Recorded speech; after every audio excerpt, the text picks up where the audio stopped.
"That's the hacker," a voice rang across the grand ballroom, sharp enough to silence hundreds of conversations at once. Every crystal chandelier inside the Palmer House Hilton in downtown Chicago seemed to glow a little colder as heads turned toward the entrance. Waiters froze with silver trays balanced in their hands. Reporters lowered their cameras for a split second before lifting them again, sensing that something unexpected was unfolding. Near the registration table stood an 18-year-old black teenager in a neatly pressed navy blazer that looked slightly too large across his shoulders, a white dress shirt carefully buttoned to the collar, and worn dress shoes polished until they reflected the ballroom lights. Jordan Brooks blinked in confusion as two uniformed police officers approached him with calm, measured steps. Around him, whispers spread faster than the soft jazz drifting from the stage. "That's him?" one donor murmured. "He looks like a kid," another replied. Jordan glanced behind him, certain they must be looking for someone else, but the officers stopped directly in front of him. "Jordan Brooks?" the older officer asked. Jordan nodded once. "Yes, sir. We need you to come with us." Before Jordan could ask another question, Daniel Pierce stepped forward from the crowd. The chief information security officer of Caldwell Dynamics wore an expensive charcoal suit, his company badge gleaming beneath the ballroom lights. His expression carried the certainty of a man who believed every answer had already been found. "That's the individual who infiltrated our network," Daniel announced loudly enough for nearby guests to hear. Gasps rippled through the room. Several executives exchanged uneasy glances while television cameras immediately pivoted toward Jordan's face. A young reporter whispered into her microphone, "Breaking news from tonight's Future Minds charity gala. Authorities have detained a teenager suspected in a cyber attack involving Caldwell Dynamics." Jordan's heartbeat quickened, yet his voice remained remarkably steady. "There has to be some mistake." Daniel folded his arms. "Mistake? Our company has spent weeks tracing unauthorized access to our internal systems. Every lead pointed to you." Jordan looked directly at him without raising his voice. "Access doesn't always mean an attack." Daniel gave a dismissive smile. "That sounds exactly like something a hacker would say." Around them, donors wearing designer gowns and tailored tuxedos quietly stepped farther away, creating an empty circle that seemed much larger than the few feet separating Jordan from everyone else. Across the ballroom, giant screens continued displaying smiling children receiving scholarships funded by the evening's charity auction. The contrast felt almost surreal. Jordan had volunteered all afternoon, helping students set up robotics, demonstrations, and repairing laptops for families who could not afford replacements. Just 15 minutes earlier, a little boy had hugged him after Jordan recovered years of lost family photos from an old hard drive. Now strangers looked at him as though they had already decided who he was. One officer spoke gently. "Please place your hands where I can see them." Jordan complied immediately, never taking his eyes off Daniel. "Did you ever ask why someone would enter your system without stealing anything?" Daniel's jaw tightened. "Don't play games." "I'm not." Jordan's words were calm, almost thoughtful. "Did anyone check what changed after the access logs you found?" Daniel hesitated for only a fraction of a second before answering. "That's not your concern anymore." Several members of Caldwell Dynamics' executive board watched from across the ballroom. None of them spoke. Their silence carried more weight than any accusation. Jordan recognized one familiar face among them, though he could not remember where they had met before. A teenage boy standing beside the company's CEO stared at Jordan with faint curiosity, as if trying to recall a forgotten memory. Before either of them could speak, another reporter called out, "Jordan, did you hack Caldwell Dynamics?" Camera flashes burst across the ballroom like brief lightning. Jordan looked toward the crowd instead of away from it. "No," he answered simply. "Then why does one of America's biggest technology companies believe you did?" someone shouted. Jordan drew a slow breath, his expression never changing despite the dozens of lenses pointed toward him. "Maybe," he said quietly, "they're looking at the wrong story." An uncomfortable silence settled over the ballroom. Even Daniel Pierce seemed briefly unsettled by the confidence in the teenager's voice. Yet within seconds, the murmurs returned, louder than before, drowning out the last notes of the jazz quartet as the officers escorted Jordan toward the exit beneath the glittering chandeliers, while no one in that room realized that the future of Caldwell Dynamics was already hanging by a thread only he could see. The police vehicle moved quietly through the evening traffic as Chicago's skyline shimmered against the darkening sky, its glass towers reflecting the last streaks of orange sunlight across Lake Michigan. Jordan Brooks sat in the back seat with his hands resting calmly in his lap, his eyes following the passing streets he had known his entire life. He did not look frightened. He looked disappointed, as though the weight on his shoulders came from being misunderstood rather than being detained. Officer Evelyn Ross watched him through the rearview mirror for several seconds before speaking. Most people in your situation cannot stop talking. You have been quiet for nearly 10 minutes. Jordan offered a small smile. Sometimes silence gives people room to notice what they missed. The officer studied him carefully. You still insist you did not attack Caldwell Dynamics? Jordan nodded. I never attacked them. Then why would one of the largest technology companies in America identify you? Jordan looked out the window again. Because they found someone who knew their system better than they expected. Across town, inside Caldwell Dynamics headquarters overlooking the Chicago River, the executive board gathered in an emergency conference room. Massive displays covered one wall, each showing cybersecurity reports, network diagrams, and scrolling lines of diagnostic information. Daniel Pierce stood confidently at the front of the room. The suspect has been detained. We have eliminated the primary threat. Several board members quietly applauded, believing the crisis had finally reached its conclusion. Ethan Caldwell, however, remained unusually silent. At 56 years old, the founder and chief executive officer had spent decades building one of the country's fastest-growing artificial intelligence companies. Normally, he celebrated decisive action, but something about the teenager's expression at the gala continued to linger in his thoughts. Jordan had not looked defiant. He had looked concerned. Ethan finally broke the silence. Did we recover any stolen data? Daniel adjusted his glasses. No, sir. Did we lose customer information? No. Did money disappear? No. Ethan leaned back in his chair. Then explain to me exactly what damage he caused. Daniel hesitated before answering. Unauthorized access alone is enough to justify our response. The room grew quiet. Across the table, Chief Financial Officer Margaret Ellis folded her hands. Daniel, that does not answer the question. Daniel cleared his throat. Someone entered protected infrastructure several months ago. They modified critical code without permission. Ethan looked toward the enormous screen displaying the system timeline. Modified it how? Daniel pointed at highlighted sections of source code. Security architecture changed overnight. Ethan narrowed his eyes. And after those changes? Daniel answered carefully. We have not experienced a successful external breach since then. The room fell silent once again. Meanwhile, several miles away on the south side, Denise Brooks hurried through the automatic doors of St. Bernard Hospital after finishing her nursing shift. Her phone had been vibrating non-stop for nearly 20 minutes. The moment she listened to the voicemail from a neighbor, the color drained from her face. She immediately called Jordan, but the call went unanswered. Instead, Officer Ross answered the department-issued phone. Mrs. Brooks? Yes. Is my son all right? Denise asked, struggling to keep her voice steady. He is safe, ma'am. He is cooperating fully. Denise closed her eyes with relief before asking the question that mattered most. What is he accused of? There was a brief pause. Cybercrime involving Caldwell Dynamics. Denise almost laughed from disbelief. Jordan? She whispered.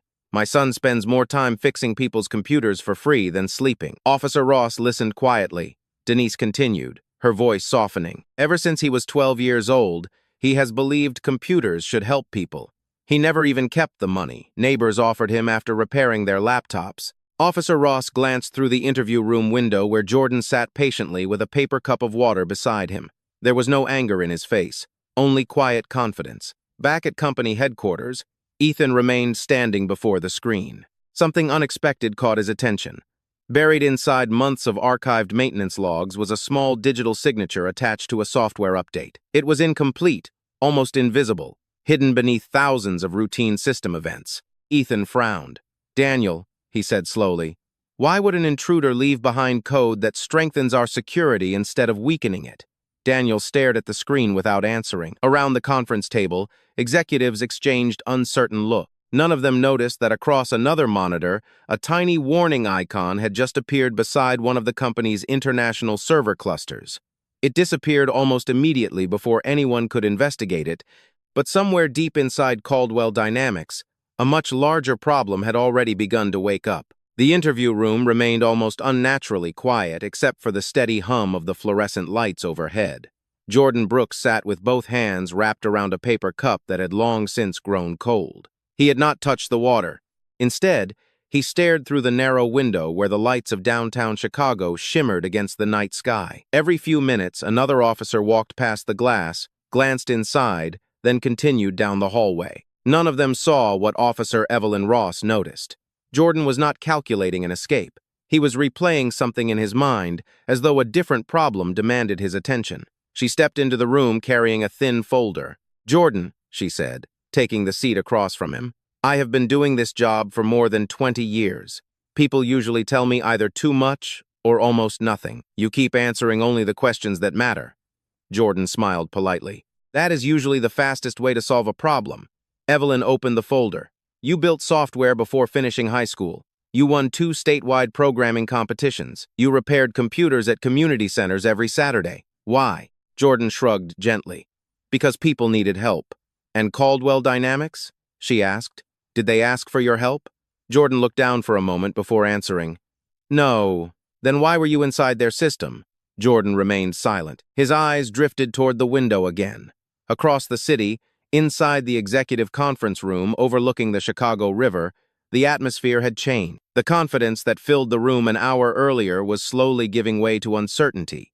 Ethan Caldwell stood beside the massive digital display while engineers compared archived system logs with current security reports. One young cybersecurity analyst carefully raised his hand. "Sir, there is something unusual." Daniel Pierce folded his arms impatiently. "What now?"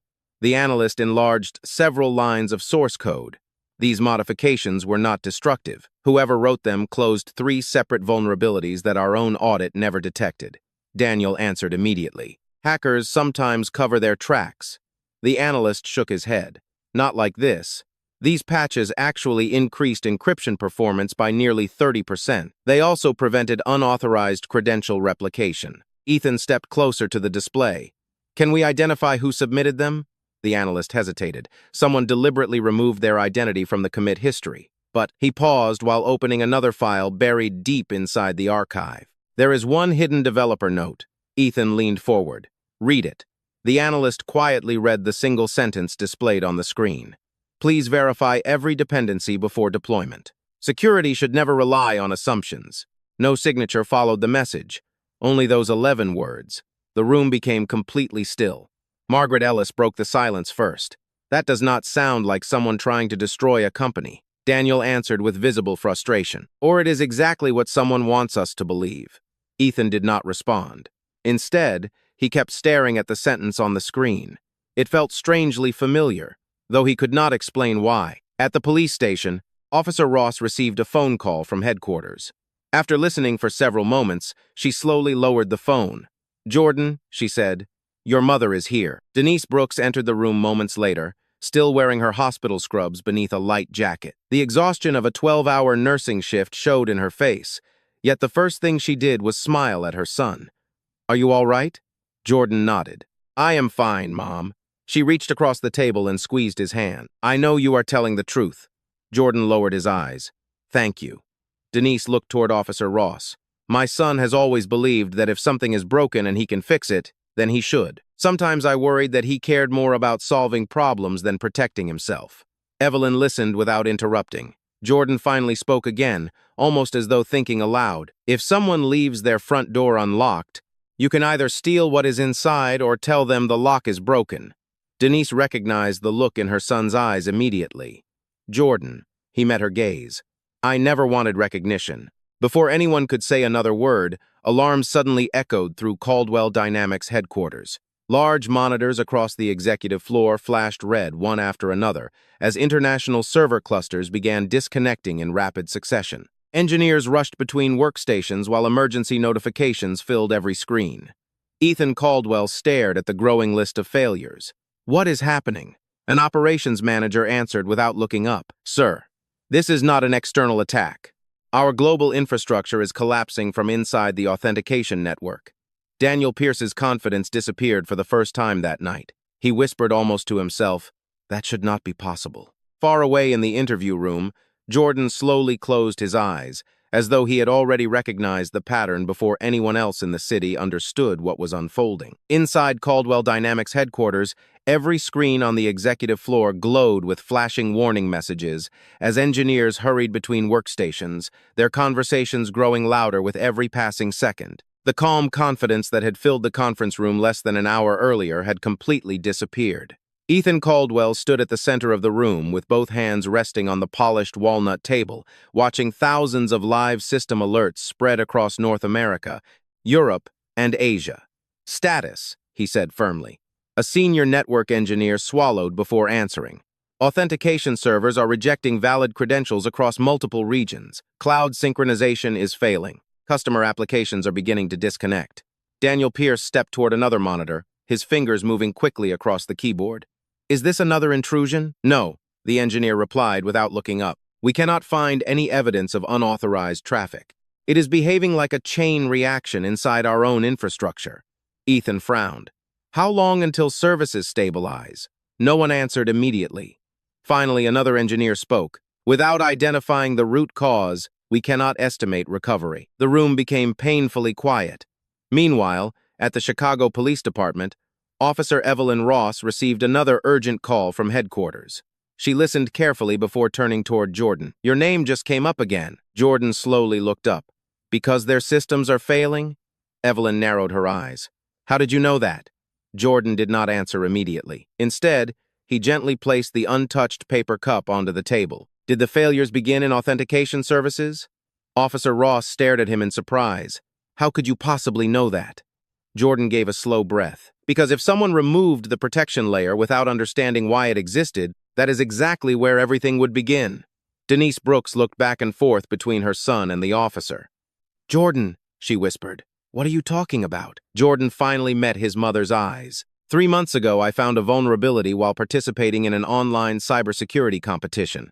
One of the practice environments accidentally redirected traffic to a production server owned by Caldwell Dynamics." Denise blinked. "You never told me that."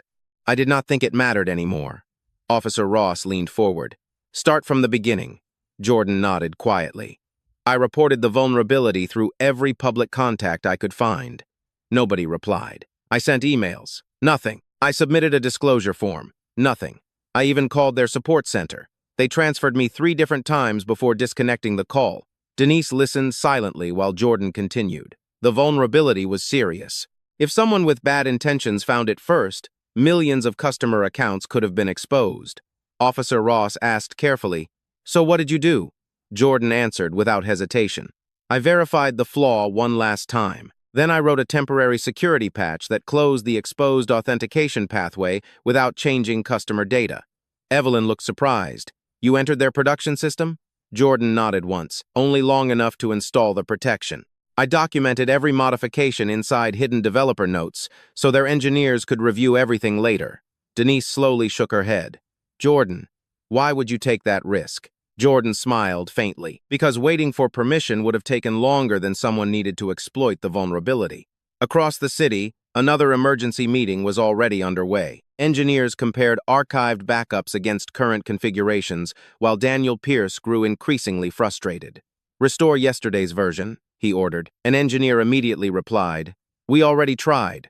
The restored systems failed within minutes. Then restore last month's version." That failed too. Ethan folded his arms. "Why?" A database architect enlarged a diagram across the main display. "Because every stable version from the last 3 months quietly depended on one undocumented security framework." Daniel looked confused. "What framework?" The architect highlighted several encrypted software modules. "These." Ethan stepped closer. "Who wrote them?" The architect hesitated before answering. "We assumed they belonged to an internal security contractor because they were already active before our last infrastructure audit." Daniel's expression changed. "Remove them." The architect looked directly at him. "We did." The room fell completely silent. "That is why everything is collapsing now." Ethan slowly turned toward Daniel. "You removed the very code that had been protecting this company?" Daniel tried to defend himself. "It was undocumented. I believed it had been inserted by the intruder." Before Ethan could respond, another engineer rushed into the room carrying a tablet. "Sir, we found additional hidden notes inside the archived repository." Ethan took the device and quietly read the first line. "Verify every dependency before removing this security layer. It protects systems that have not yet been updated." Below the message appeared one final sentence that caused the entire room to stop breathing for a moment. "If you are reading this after deleting the patch, recovery will require rebuilding the authentication chain exactly as it was originally written." The words on the screen lingered over the conference room like a question no one wanted to answer. Ethan Caldwell read the final sentence again, his reflection faintly visible against the dark display. Around him, dozens of engineers remained silent, each realizing the same uncomfortable truth at nearly the same moment. Whoever had written those hidden instructions had understood the company's infrastructure better than the people now responsible for protecting it. Ethan slowly lowered the tablet. Can anyone in this building rebuild that authentication chain? No one spoke. Daniel Pierce finally broke the silence. If we isolate every affected cluster, we might be able to reconstruct it manually. The lead systems architect quietly shook his head. Not before our overseas clients begin losing access completely. The architecture is interconnected now. Every minute increases the recovery time. Ethan walked toward the panoramic window overlooking the Chicago River. The city lights reflected across the glass, but tonight they brought him no comfort. "Find the person who wrote that code," he said without turning around. Daniel answered immediately. "We already have him." Ethan looked back. "Do we?" Daniel hesitated. "Jordan Brooks admitted accessing our production environment. He admitted protecting it," Ethan replied calmly. "Those are not the same thing." The room fell silent again. At the police station, Officer Evelyn Ross finished reading the latest incident report delivered from headquarters. She closed the folder and looked toward Jordan, who remained seated exactly where she had left him. There was still no anger in his expression, only patience. "The company says their entire authentication network is failing," she said. Jordan nodded slightly. "I was afraid that would happen." "You expected this?" "Not tonight," Jordan answered. "But eventually." Evelyn folded her arms. "Explain it to me like I have never seen a line of computer code." Jordan smiled politely. "Imagine a bridge that develops a small crack. You place temporary supports underneath it while waiting for permanent repairs. Months later, someone removes the supports because they do not recognize why they are there. The bridge was never weak because of the supports. The supports were the reason it stayed standing." Denise Brooks listened quietly beside him. "So your software was never supposed to be permanent?" Jordan shook his head. "No. It was only supposed to buy them enough time to fix the original design." Officer Ross asked another question. "Why hide your name?" Jordan looked down for a moment before answering. "Because I knew exactly how it would sound. An 18-year-old black kid from the South Side claiming he found a critical vulnerability inside one of the biggest technology companies in America. I wanted them to evaluate the code, not the person who wrote it." Denise slowly reached across the table and squeezed her son's hand again. "You thought they would not believe you." Jordan gave a faint smile. "I hoped I was wrong." Across town, alarms continued echoing through Caldwell Dynamics headquarters. Customer support centers from New York, Dallas, Seattle, London, and Singapore flooded the operations floor with emergency calls. Digital maps filled with flashing red indicators as more services disconnected. Ethan listened while department leaders delivered increasingly troubling updates. Financial clients cannot authenticate. Medical partners are switching to backup systems. Government contracts are requesting immediate status reports. Every sentence added another layer of pressure. Daniel rubbed his forehead before speaking again. "Sir, we have one possible option." Ethan looked toward him. "Go on." "We bring Jordan Brooks back here under supervision. We question him directly. If he built those undocumented security layers, he may know how to reverse the failure." Ethan did not answer immediately. Instead, he looked once more at the hidden developer note displayed on the main screen. "Verify every dependency before deployment. Security should never rely on assumptions." He quietly repeated the last word to himself. Assumptions. Then he turned toward Daniel. "Tell me something honestly. Before tonight, when you learned the unidentified programmer was an 18-year-old black teenager from a working-class neighborhood, how much of your conclusion came from evidence, and how much came from assumption?" Daniel opened his mouth but found no immediate answer. The silence that followed felt heavier than any accusation. At that exact moment, another engineer hurried into the room carrying fresh diagnostic reports. His voice was calm, but everyone could hear the urgency beneath it. "Sir, we found something else. The undocumented security framework did more than protect our servers." Ethan looked up. "What else did it do?" The engineer swallowed. "It also prevented an automated data theft routine that has been quietly attempting to activate every night for the past 3 months. Whoever wrote that protection was not attacking Caldwell Dynamics." He looked around the room before finishing the sentence. "They have been protecting us from someone else this entire time." The operations floor inside Caldwell Dynamics no longer sounded like the headquarters of one of the most successful technology companies in America. Instead of confident conversations and steady keyboard clicks, the room echoed with urgent voices, incoming conference calls, and warning notifications that refused to stop. Outside, a gentle spring rain had begun to fall over downtown Chicago, leaving thin streams of water across the enormous glass windows overlooking the river. Ethan Caldwell stood alone for a brief moment, watching the rain blur the city lights into long silver streaks. For the first time in years, he realized that the greatest threat to his company had not been hidden somewhere on the internet. It had been hidden inside the assumptions of the people leading it. Behind him, Daniel Pierce quietly approached. His confident posture from earlier that evening had disappeared. "Sir," he said carefully, "the engineering teams have confirmed it. Every layer of protection that has been keeping our infrastructure stable traces back to the undocumented framework." Ethan continued looking through the window, and Jordan Brooks wrote it. Daniel lowered his eyes. "That appears to be the case." Another long silence settled over the room before Ethan finally spoke. "Do you know what bothers me the most?" Daniel waited. "It is not that we accused the wrong person. It is that we never stopped long enough to ask why someone would spend hundreds of hours protecting a company that had never even thanked him." Daniel quietly replied, "We believed the evidence was enough." Ethan slowly turned toward him. "No, we believed our expectations were enough." At the police station, the atmosphere felt completely different. The building had grown unusually quiet as the evening stretched toward midnight. Officer Evelyn Ross placed another cup of coffee on the table in front of Jordan. "You have been here for hours," she said. Most people would be angry. Jordan looked at the untouched coffee before smiling politely. Being angry would not fix their network. Evelyn could not help smiling back. "You really cannot stop thinking like an engineer." Jordan laughed softly for the first time that night. Problems do not care how you feel about them. They only care whether you understand them. Denise Brooks watched her son with quiet pride. She remembered countless evenings when Jordan had spent hours repairing old computers that neighbors had planned to throw away. He had always believed that broken things deserved another chance before anyone gave up on them. She suddenly wondered whether that belief applied to people too. Officer Ross leaned forward. "Jordan, if they asked for your help now, would you give it?" Denise immediately looked toward her son. She expected hesitation. She expected disappointment. She expected at least a moment of silence. Instead, Jordan answered almost instantly, "Yes." Evelyn looked surprised.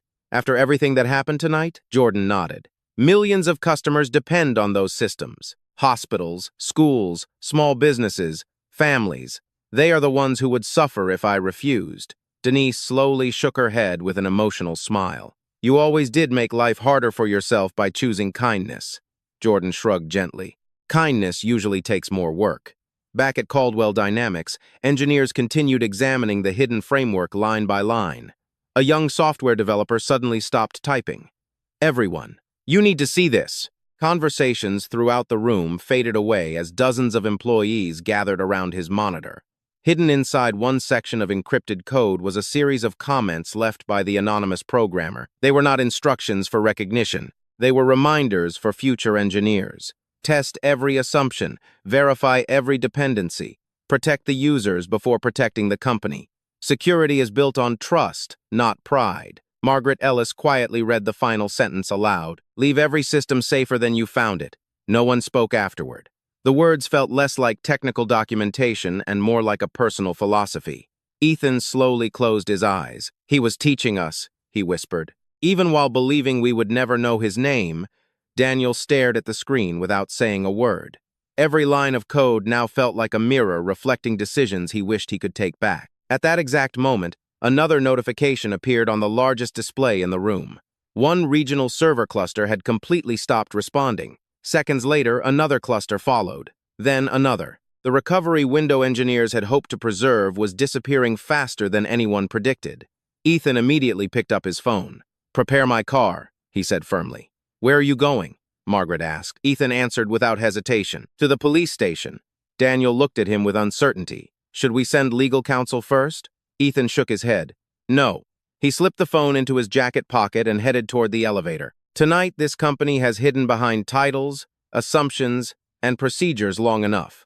If we need Jordan Brooks, then I will ask him myself." Rain tapped softly against the windows of the Chicago Police Department as the front entrance opened, and Ethan Caldwell walked inside without assistance, without attorneys, and without the confidence that usually surrounded one of the most respected executives in the technology industry. His tailored coat was still damp from the weather, but he barely seemed to notice. Every step echoed across the polished hallway until Officer Evelyn Ross met him near the reception desk. "Mr. Caldwell," she said, surprised to see him arrive alone. Ethan gave a respectful nod. "I am here to speak with Jordan Brooks." Evelyn studied his expression for a moment. It was completely different from the man she had seen standing silently at the charity gala. "Follow me," she replied. As they walked through the quiet corridor, Ethan noticed framed photographs honoring officers who had served the city for decades. He slowed for a brief second before asking, "Has Jordan said anything else?" Evelyn answered honestly, only enough to explain what happened. "Never once has he spoken with anger." Ethan lowered his eyes. "That tells me more than I wanted to hear." Inside the interview room, Jordan looked up as the door opened. Denise Brooks remained seated beside her son, gently holding his hand. Neither of them expected to see the chief executive officer standing there. For several seconds, no one spoke. Ethan finally stepped forward. "Jordan," he said quietly, "I owe you an apology." Jordan remained calm. "For accusing me?" Ethan slowly shook his head. "For failing to listen before accusing you." Silence settled over the room again. Officer Ross quietly remained near the doorway while Ethan placed a tablet on the table. The screen displayed the hidden security framework Jordan had written months earlier. "Our engineers finally understood what your software was doing." Jordan glanced at the display but did not touch it. "Not everything," he replied softly. Ethan looked confused. "There is more?" Jordan nodded once. "Did anyone examine the automated recovery sequence connected to the authentication layer?" Ethan looked toward the tablet. "Recovery sequence?" Jordan pointed gently at one section of code. "Scroll down another 200 lines." Ethan followed the instruction. Hidden beneath layers of documentation appeared another encrypted module no one had previously opened. Daniel Pierce had dismissed it during earlier investigations because he believed it contained duplicate backup routines. Ethan opened the file. Every engineer connected through the ongoing conference call immediately fell silent. The module contained an entirely separate restoration framework capable of rebuilding damaged authentication pathways automatically, but it required one unique cryptographic key before it could begin. Ethan looked back at Jordan. "Where is the key?" Jordan answered calmly. "It was never inside the system." Ethan frowned. "Why not?" Jordan smiled gently. "Because if an attacker ever found the recovery key inside the network, the protection would become another vulnerability." Officer Ross looked at Jordan with quiet admiration. "So where did you keep it?" Jordan reached into the inside pocket of his blazer. Earlier that evening, officers had inventoried his belongings, but they had allowed him to keep a folded scholarship brochure from the charity event because they believed it carried only personal note. Jordan unfolded the brochure and carefully removed a small laminated card, no larger than a library card. Printed across the front was a long series of handwritten recovery values. Denise looked surprised. "You carried that with you?" Jordan nodded. "Ever since I installed the temporary framework," Ethan stared at the card, then back at the young man sitting across the table. "You expected this day might come," Jordan answered honestly. "I hoped it never would." Ethan slowly sat down. "Jordan, there is something else you deserve to know." He hesitated before continuing. 3 months ago, my son almost became the victim of a major identity theft attempt. Someone intercepted suspicious activity before our internal security team ever detected it. They anonymously submitted evidence that allowed us to stop the attack before any damage occurred. Jordan quietly lowered his eyes but said nothing. Ethan continued speaking. "Lucas has spent months asking who saved him." Jordan looked up. "Is he all right?" Ethan seemed almost overwhelmed by the question. "That is your first concern?" Jordan simply nodded. "Yes." Ethan took a slow breath. "He is safe because of you." At that exact moment, the interview room door opened once more. Lucas Caldwell stepped inside beside another officer after insisting on coming with his father. The 17-year-old looked directly at Jordan for several long seconds, before recognition slowly appeared across his face. "It was you," Lucas whispered. "The volunteer at the community technology fair." Jordan smiled politely. "Your laptop was infected with a credential stealing program. I removed it before your files synchronized." Lucas remembered the conversation instantly. A quiet volunteer had repaired his computer in less than 20 minutes, refused payment, and simply said, "Change your passwords tonight." He had never even learned the young man's name. Lucas looked toward his father, his voice barely above a whisper. "Dad." He already saved our family once. We just never knew who he was. The room fell completely silent as the truth finally settled over everyone present, and for the first time that night, no one saw Jordan Brooks as a suspect. They saw him exactly as he had always been, the quiet young man who had protected strangers without expecting anything in return. The laminated recovery card rested quietly on the table between them, smaller than a credit card, yet carrying the weight of an entire global technology network. Ethan Caldwell looked at it for several long seconds before carefully sliding it back toward Jordan instead of reaching for it. "This belongs to you," he said softly. Jordan looked surprised. "You need it more than I do right now." Ethan slowly shook his head. "No, trust is not something I can take. It has to be given." The room remained silent until Officer Evelyn Ross quietly spoke. "Jordan, the decision is yours." Jordan studied the faces around him. His mother looked at him with calm encouragement. Lucas stood beside his father, unable to hide the guilt in his eyes. Even Daniel Pierce, who had arrived moments earlier after rushing from company headquarters, stood several feet behind everyone else without saying a word. The confidence that had once defined him had completely disappeared. Jordan finally picked up the laminated card. "If I help," he asked quietly, "will your engineers work with me instead of around me?" Ethan answered immediately. "Yes." "Will every change be documented?" "Yes." "Will nobody remove security layers without understanding them first?" Ethan nodded. "I give you my word." Jordan smiled gently. "Then let us fix the system." Less than 20 minutes later, a temporary operations center had been established inside Caldwell Dynamics headquarters. Instead of placing Jordan in a separate room, Ethan personally escorted him onto the engineering floor. Hundreds of employees looked up as the young man they had watched on breaking news broadcasts. Only hours earlier quietly walked past rows of workstations, carrying nothing more than a backpack and the laminated recovery card. Conversation stopped. No one knew exactly what to say. Jordan noticed the silence, but ignored it. He walked directly toward the largest display showing the company's failing authentication network.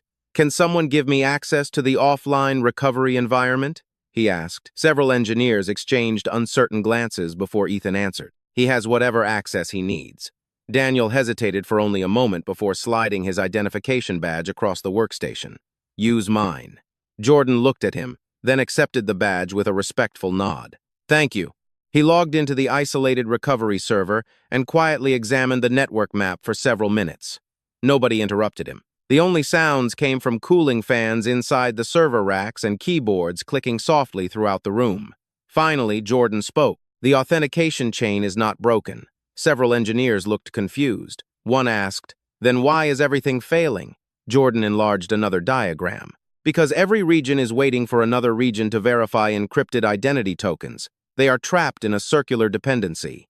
A senior architect blinked in surprise. "We never saw that." Jordan smiled faintly. "You were looking at the symptoms." The problem started much earlier. He inserted the laminated recovery values one by one before activating the hidden restoration framework. New lines of diagnostic information immediately appeared across every monitor. Red warning indicators slowly changed to yellow. Then one regional server came back online. A few seconds later, another recovered. Then another. Quiet excitement spread through the room. "Seattle is back," one engineer called out. "New York just authenticated successfully," another announced. "London is reconnecting," someone shouted from across the operations floor. The atmosphere changed almost instantly, not into celebration, but into focused determination. Engineers who had spent hours fighting one another's assumptions now worked side by side following Jordan's calm instructions. "Verify every dependency before restarting the next cluster," he reminded them. "Do not skip validation because the first recovery worked." Daniel quietly watched Jordan lead people nearly twice his age with patience instead of pride. After several minutes, he finally walked closer. "Jordan," he said carefully, "I owe you more than an apology." Jordan continued monitoring the restoration progress. Learning from mistakes matters more than apologizing for them. Daniel lowered his eyes. "I judged you before I understood your work." Jordan turned toward him with a calm expression. "Then understand it now. Good security is never about proving someone wrong. It is about making sure everyone goes home knowing the people who trusted you are safe." Daniel nodded slowly, unable to answer immediately. Across the operations floor, the final international server cluster returned to normal. One by one, warning notifications disappeared from every display until only green status indicators remained. The room became unexpectedly quiet. There was no cheering, no applause, only hundreds of people looking toward the young man who had walked into the building as a suspect and quietly restored what none of them could repair alone. Ethan Caldwell stepped beside Jordan and extended his hand. Jordan accepted it without hesitation. Ethan looked around the room before speaking clearly enough for everyone to hear. Tonight, we recovered more than our systems. We recovered the truth, and we will never again allow assumptions to matter more than integrity. 1 year later, the morning sun poured through the glass walls of Caldwell Dynamics headquarters, filling the lobby with warm light that reflected across polished marble floors. Employees moved through the entrance carrying coffee cups and laptop bags, exchanging greetings before beginning another workday, but something inside the company had quietly changed. New engineers now attended orientation sessions where the first lesson was no longer about software, architecture, or corporate policy. It was about responsibility. A sentence displayed across the largest presentation screen greeted every new employee before they ever touched a keyboard. Security begins with trust. Beneath those words appeared another line that everyone inside the company now knew by heart.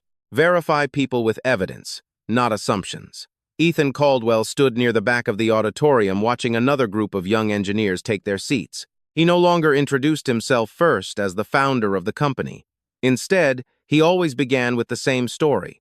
The greatest mistake I ever made was believing that experience automatically created wisdom. The room became completely quiet. 1 year ago, he continued, our company almost lost everything because we judged a person before we understood his work. We confused appearance with ability. We confused confidence with truth. We were wrong. No one interrupted. Every employee knew exactly who he was talking about. Across the hallway, Jordan Brooks walked through the security research division carrying the same backpack he had owned the previous year. The only visible difference was the small company identification badge clipped neatly to his jacket. It did not say executive. It did not say director. It simply read, Security Research Lead. Jordan had personally asked for the simpler title because, as he often reminded his team, titles describe responsibilities. Character describes people. A young software intern hurried toward him holding a tablet. Jordan, I think I found something unusual in yesterday's audit. Jordan smiled. Show me what you noticed. The intern explained the issue while Jordan listened without interrupting once. After several minutes, Jordan nodded. That is a good observation. You caught something important. The young engineer looked surprised. Really? Jordan smiled again. Never ignore a question simply because it comes from someone new. Nearby, Daniel Pierce quietly overheard the conversation. During the past year, he had changed more than anyone expected. Instead of leading meetings alone, he now invited junior analysts to challenge every security decision before deployment. On the wall outside his office hung a framed copy of the hidden developer note Jordan had written months before anyone knew his name. Security should never rely on assumptions. Daniel often paused to read those words before entering important meetings. They reminded him that humility protected systems just as effectively as technology. Later that afternoon, Ethan, Jordan, Denise Brooks, Lucas Caldwell, Officer Evelyn Ross, and dozens of employees gathered inside the Community Technology Center on the south side of Chicago, where Jordan had volunteered long before anyone recognized his talent. Old desktop computers lined one wall while neighborhood students filled every available chair, eager to begin the weekend programming workshop. Ethan stepped aside as Jordan walked to the front of the room. One small boy raised his hand almost immediately. Mr. Brooks, how do you become really good at computers? Jordan thought for a moment before answering. Stay curious, keep learning, and never use knowledge to make someone feel small. Another student asked, what if people do not believe in you? Jordan looked around the room filled with hopeful faces before speaking softly. Do not spend your life trying to prove people wrong. Spend your life doing what is right. Truth has a way of introducing itself when the time is ready. Denise smiled quietly from the front row. Officer Ross folded her arms with quiet satisfaction. Lucas looked toward his father, who nodded almost imperceptibly. As the workshop ended, children gathered around old laptops, laughing together while sunlight streamed through the windows. Outside, the evening breeze carried the sounds of the neighborhood across the streets where Jordan had grown up. He paused near the entrance before leaving, watching the students help one another solve programming challenges without caring who came from which family, which neighborhood, or which background. The fading sunlight reflected across the glass door as it slowly closed behind the last student. Jordan stood there for one peaceful moment, breathing in the warm Chicago air. No reporters waited outside, no cameras flashed, no one needed applause. The quiet itself felt complete. Sometimes the strongest victory was not changing how the world saw you. It was changing how the world chose to see the next person after you.